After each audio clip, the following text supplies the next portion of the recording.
સુરતમાં સારોલીના modern town રેસિડેન્સીના પાર્કિંગમાં આગ લાગી હતી। આગમાં 17 થી 18 વાહનો બળીને ખાખ થઈ ગયા હતા। મોડી રાત્રે 1:23 લાગેલી આગ લાગતા રેસિડેન્સીમાં રહેતા લોકોમાં નાસભાગ મચી ગઈ હતી।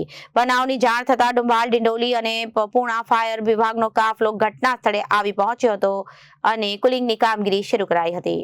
સુરતના સારોલી મોડર્ન ટાઉન રેસિડેન્સીના પાર્કિંગમાં આગ લાગવાની ઘટના સામે આવી હતી। આગમાં 17 થી 18 વાહનો બળીને ખાખ થઈ ગયા હતા। મોડી રાત્રે 1:30 વાગે આગ લાગી હતી। આગ લાગતા રેસિડેન્સીમાં રહેતા લોકોમાં નાસભાગ મચી ગઈ હતી।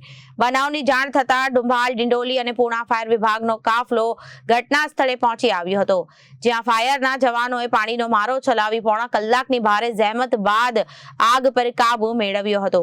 આગમાં કોઈ પણ પ્રકારની જાનહાનિ થઈ ન હતી। આગ લાગવાનું કારણ હજી સુધી અકબંધ છે। Reporter Arvind Rathod, Janadesh news, Surat.